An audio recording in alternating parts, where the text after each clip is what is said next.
Shalom, kita berjumpa kembali di channel YouTube saya ini. Sebelum kita memulai pemberitaan firman Tuhan pada kesempatan yang baik ini, saya mau berdoa biarlah semua jemaat Tuhan yang terkasih selalu hidup dalam perlindungan yang sempurna dan berkat yang selalu mengalir di dalam kehidupan kita semua. Amin. Kita akan memulai pembahasan firman Tuhan yang saya beri judul, Benarkah Bahtera Tidak Mempunyai Jendela? Beberapa hari terakhir ini ada beberapa pengkhotbah yang mengatakan bahwa bahtera ternyata itu tidak mempunyai jendela. Dan mereka lalu menafsirkan dengan tidak ada jendela tersebut, maka itu menyatakan bahwa Tuhan ingin manusia tidak usah melihat keluar, tidak usah melihat hal-hal yang menakutkan, dan seterusnya, dan seterusnya. Melakukan penafsiran sepanjang tidak berlawanan dengan firman Tuhan yang lain adalah sah-sah saja. Yang ingin saya soroti adalah benarkah pernyataan mereka bahwa apakah benar bahtera yang dibuat oleh Nuh itu tidak mempunyai jendela?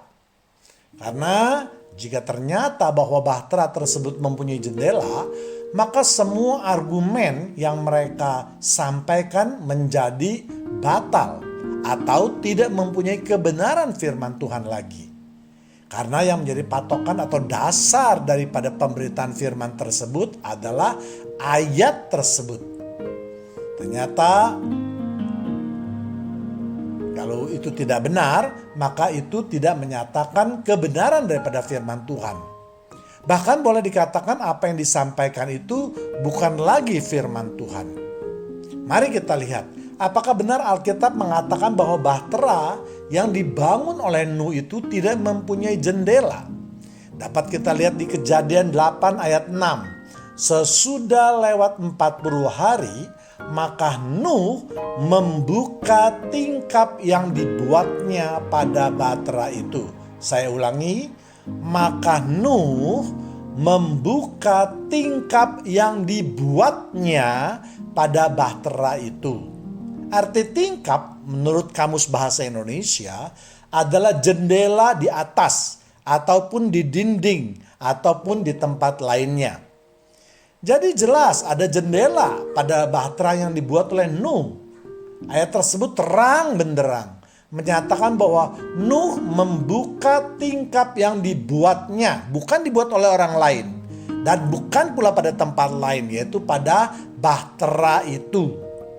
Jadi Alkitab menyatakan bahwa tingkap atau jendela, baik itu mau terdapat di atas ataupun pada dinding atau di samping jendela, yang dibuat oleh Nuh, dan itu memang terdapat pada bahtera itu.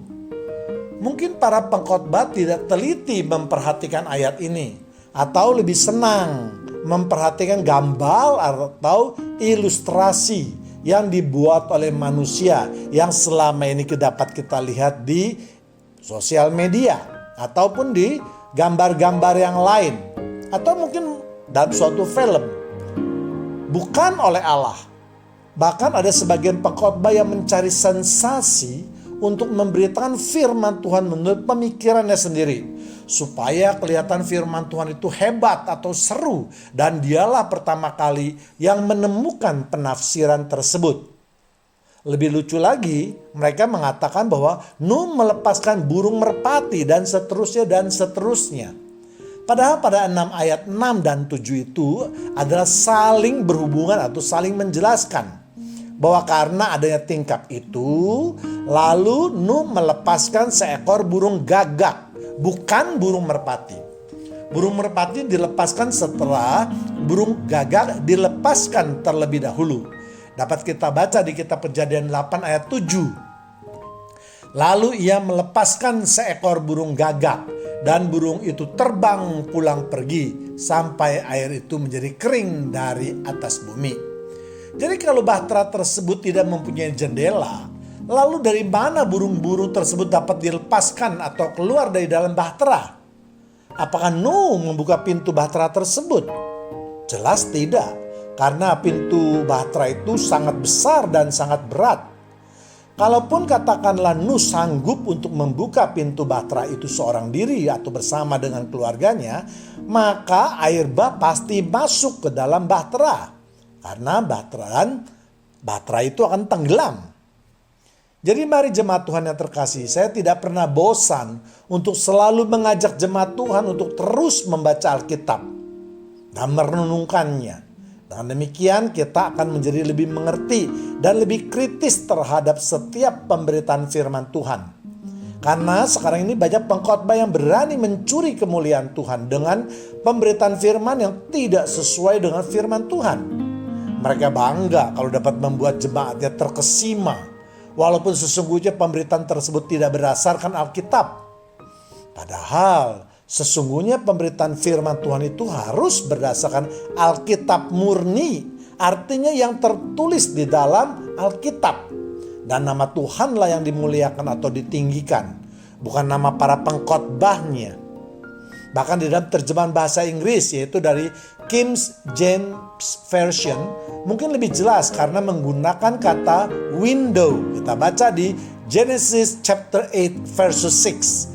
And it came to pass at the end of the 40 days, and Noah opened the window of the ark which he had made. Jadi dalam terjemahan King James Version lebih jelas bahwa bahtera itu hanya mempunyai satu jendela. Karena kata windows tanpa S yang dipakai bersifat tunggal. Dan jendela itu terdapat pada bahtera, bukan pada tempat lain. Karena dikatakan the window of the ark. Dan jendela itu dibuat oleh Nuh.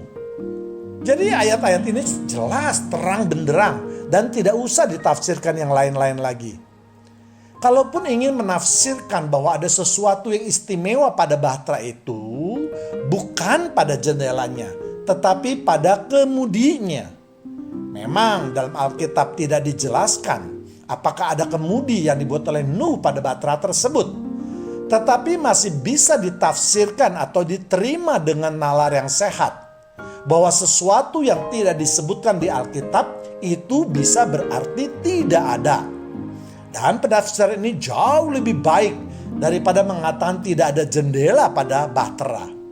Padahal jelas-jelas Alkitab mengatakan ada jendela pada bahtera tersebut. Sekarang mari kita lihat arti rohani daripada tidak ada kemudi pada bahtera. Kemudi adalah sesuatu yang kecil pada kapal laut atau bahtera, namun sangat penting untuk menentukan arah atau tujuan dari suatu perjalanan. Jadi betapapun besar kapal tersebut, namun arahnya akan ditentukan oleh kemudi tersebut. Lalu pesan apa yang ingin Tuhan sampaikan dengan tidak adanya kemudi pada bahtera tersebut? Tuhan ingin supaya seisi kapal, terutama Nuh sebagai pemimpin, terus percaya, terus berharap dan berserah kepada Tuhan. Kemana bahtera tersebut akan dibawa oleh Tuhan. Kalau bahtera tersebut memiliki kemudi, maka kemungkinan besar arah dari bahtera tersebut akan ditentukan oleh Nuh. Karena Nuh pasti akan memegang kemudi tersebut. Karena dialah pemimpin dari misi ini. Alkitab juga mengingatkan kita bahwa kemudi yang begitu kecil itu dikemukakan oleh juru mudi. Dan menentukan tujuannya dapat kita lihat di Yakobus 3 ayat 4. Dan lihat saja kapal-kapal, walaupun amat besar dan digerakkan oleh angin keras, namun dapat dikendalikan oleh kemudi yang amat kecil menurut kehendak juru mudi. Jadi Tuhan ingin mengingatkan bahwa kalau bahtera tersebut itu mempunyai kemudi, maka kemungkinan besar kemudi ini akan dikendalikan oleh kemudi, yaitu oleh Nuh. Namun Tuhan ingin supaya Nuh melihat kebesaran Tuhan dalam misi ini. Tuhan ingin menyatakan bahwa kalau Nuh dan seisi kapal tersebut percaya kepada Tuhan, maka mereka semua akan selamat. Bisa kita bayangkan, bahtera yang begitu besar dengan gelombang yang sedang mengamuk menghancurkan isi bumi. Lalu Nuh yang mengendalikan bahtera tersebut dengan kekuatan Nuh, maka bisa saja bahtera tersebut akan terbalik. atau akan hancur menabrak bukit dan gunung dan menewaskan seisi Batra tersebut. Dengan demikian, kalau itu yang terjadi, maka misi Tuhan akan gagal. Maka semua makhluk hidup di dunia ini akan binasa. Tetapi Tuhan tidak akan membiarkan manusia untuk mengendalikan sesuatu misi yang berasal daripada Tuhan. Tetapi Tuhanlah yang menjadi nahkoda dalam misinya, supaya misinya tersebut berjalan sesuai dengan kehendak-Nya. Demikian juga dengan kehidupan kita. Kalau kita tahu, saya tidak tahu badai sebesar apa yang jemaat Tuhan sedang hadapi saat ini. Apakah itu menyangkut kesehatan atau sakit penyakit? Apakah itu berkaitan dengan berkat finansial? Apakah itu menyangkut problem rumah tangga, problem anak-anak, problem pekerjaan, dan lain-lain? Namun saya percaya bahwa Tuhan yang kita sembah jauh lebih besar daripada badai yang sedang menerpa kita, termasuk COVID-19 ini. Kita pasti sanggup menyelesaikan semua badai yang sedang kita hadapi jika kita hidup bersama dengan Tuhan. Tuhan tidak akan membiarkan hamba-Nya untuk menghadapi badai tersebut. Bagian kita hanya berdoa, berserah, dan percaya kepada Tuhan bahwa Tuhan sanggup memulihkan hidup kita. Bukankah firman Tuhan mengatakan bahwa pencobaan-pencobaan yang kita hadapi adalah pencobaan yang biasa? Dapat kita lihat di 1 Korintus 10 ayat 13. Pencobaan-pencobaan yang kamu alami adalah pencobaan-pencobaan biasa yang tidak melebihi kekuatan manusia. Sebab Allah setia, dan karena itu Ia tidak akan membiarkan kamu dicobai melampaui kekuatanmu. Pada waktu kamu dicobai, Ia akan memberikan kepadamu jalan keluar sehingga kamu dapat menanggungnya. Jadi kita harus yakin bahwa kalaupun kita masuk ke dalam badai, maka Tuhan pasti akan mengukur kekuatan kita. Tidak mungkin Tuhan akan mengadakan pencobaan di luar kemampuan kita. Kalau hal itu terjadi, maka kita umatnya pasti binasa. Tetapi Tuhan yang kita sembah adalah Tuhan yang merupakan sumber kasih. Tuhan akan selalu menjaga hidup kita. Kalaupun kita boleh masuk ke dalam badai, maka Tuhan akan memberikan jalan keluar. Jadi kalau kita hidup bersama Tuhan, maka kita tidak perlu takut atau gelisah. Bukankah Tuhan yang kita sembah adalah Tuhan yang menciptakan alam semesta ini beserta dengan segala isinya? Tuhan yang berkuasa atas ciptaannya. Jadi terakhir, mari jemaat Tuhan yang terkasih, janganlah kita bersungut-sungut dalam pencobaan, apalagi dalam COVID-19 ini, di mana hampir semua manusia, segala lapisan mengalami dampak yang negatif. Kita harus percaya bahwa ada sesuatu yang ingin Tuhan sampaikan, yaitu supaya seluruh bangsa bertobat dan menerima Yesus sebagai Tuhan dan Juru Selamat.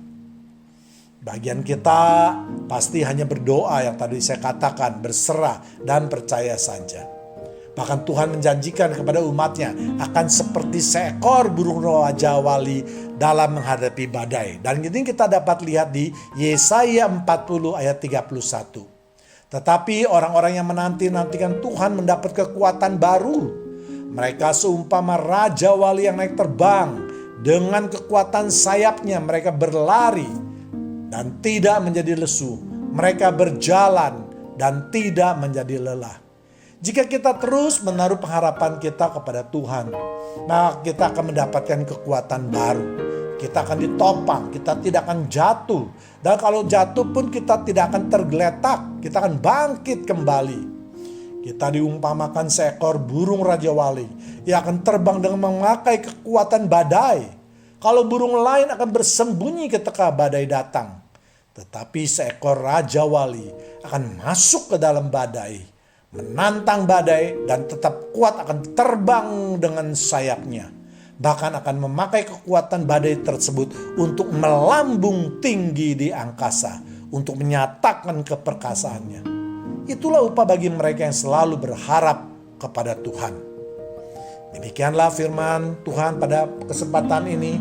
Tuhan Yesus memberkati kita semua. Amin.